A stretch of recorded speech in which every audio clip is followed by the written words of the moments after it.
The second time that I really wanted to drink today was at the end of the Chiefs-Bengals game.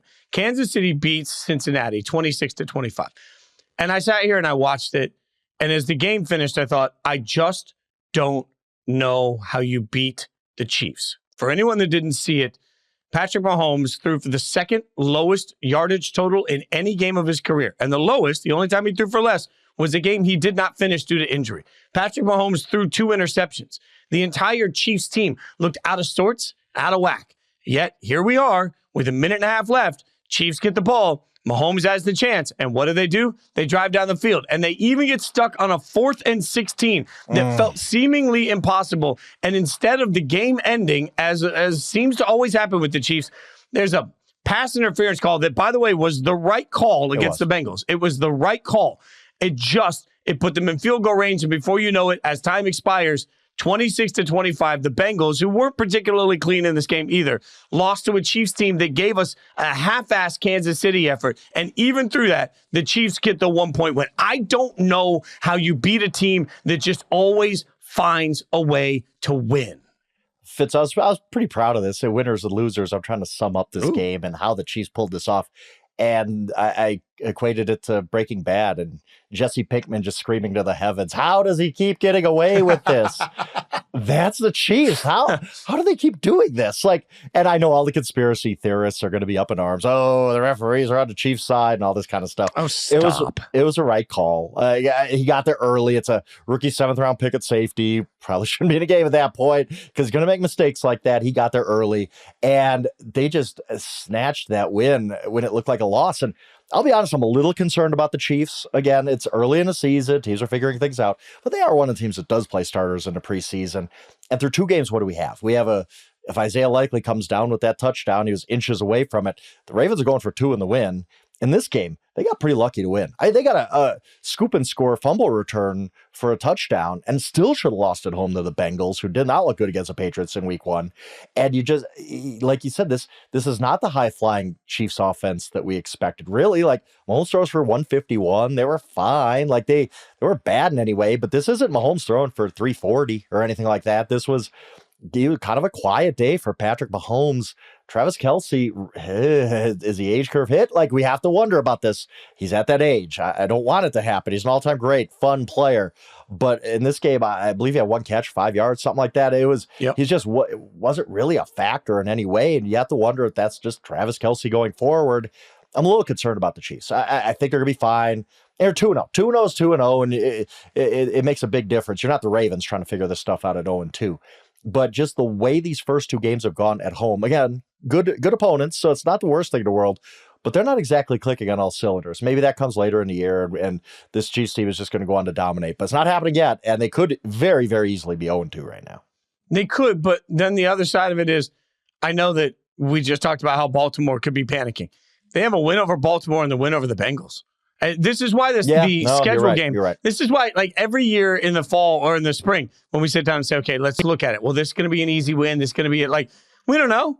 Because right now the Ravens don't look particularly good, and the Bengals have been out of whack, right? So we don't know if these teams are going to be good or not, but we do know that if you start the season 2-0 with wins over the Ravens and the Bengals, you get the Falcons next on Sunday Night Football, then the Chargers, the Saints, they've got some winnable games through this process.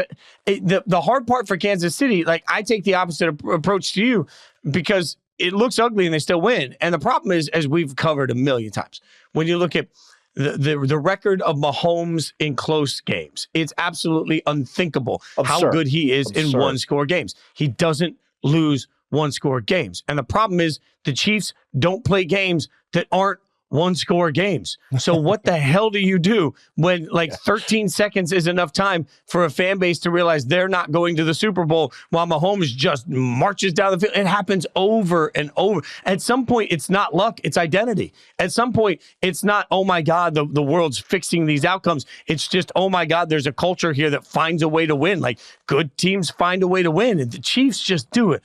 And they do it every time. It's why everybody at this point that's not a Chiefs fan hates them, because you feel like you're never lucky, and you watch Kansas City do it and you're like, man, they always get it. And it's not luck anymore. It's skill. It has to be skill, because you can't get lucky. You can't get lucky as many times as the Chiefs have gotten lucky with some of these outcomes. It just has to be a deal with the devil, a deal with the football gods, or just flat out skill. Absolutely. On the flip side of this, too, I think we need to talk about the Bengals a little bit, because again, yeah, you looked a little bit better. You probably should have won, but 0-2 is 0-2. Ain't a good way to start.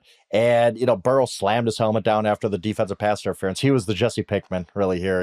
I think he was very frustrated right there. But, I mean, I hate to, look, playing sports psychologist when you're not in the locker room is hard to do, but T. Higgins isn't playing and is already kind of telling reporters like, hey, people need to get off my back about faking an injury. I'm really hurt. Okay, well, it's still not a story you want to be dealing with 2 weeks into the season. And then I thought the Jamar Chase blow up over the missed call, which I don't even know is a missed call. Some people speculated that he might have thought it was a hip drop that didn't get called. Whatever it was, he was mad about. He didn't comment after the game. He just skipped out without talking to the media, so we don't really know. But it was such an overreaction for Jamar Chase. I didn't know if some of that was just kind of a spillover of my contract isn't done. I'm not really happy to be here. Not really feeling appreciated by the Bengals right now. And it just kind of came out in frustration at a really, really bad point for them right there when they, a touchdown could have put the game away, and all of a sudden they're in 3rd and 24 or whatever it was. So just kind of the vibes are off a little bit with the Bengals. They should be fine. If you almost win at Arrowhead Stadium, you're a pretty good football team. But yet, again, 0-2 is 0-2. It's a really, really tough AFC. You can't dig yourself this big of a hole, and now the Bengals are in one. The referee, Alex Kemp, who threw the flag, said in a pool report after the game, Chase believed it was a hip drop tackle. According to Kemp, Chase's questioning of the play led to an exchange that produced, this is a quote, abusive language. He said the simple answer is profanity used by grown men versus direct, personal, abusive language towards a game and official. That's the line. When the line gets crossed, we simply can't let that happen in pro football. Oh, Chase was asking for it. He was like a baseball manager trying to get thrown out of a game. You could tell he was getting that penalty. And you just wonder, again, like, not trying to play sports psychologist here. I guess I am. Is all that a little bit like, I'm just frustrated. I'm just frustrated with everything. And it's not just this game. It's not just this play. I'm frustrated with the Cincinnati Bengals right now that I'm not paid, and this is how it's going to come out. I don't know. Like, it's easy to draw that line, right?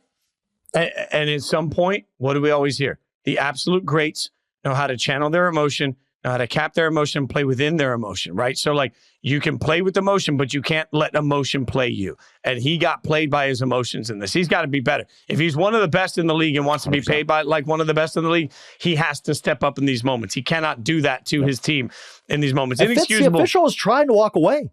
He was trying to walk away. Twice. Like, yes, he did not want to throw that flag right there, but Chase basically was like, I don't care. You are throwing this flag because I'm getting one right now. And it's almost inexcusable at that part of the game. This isn't the first quarter. They're not winning by 21 points. This is a tight game against the Kansas City Chiefs.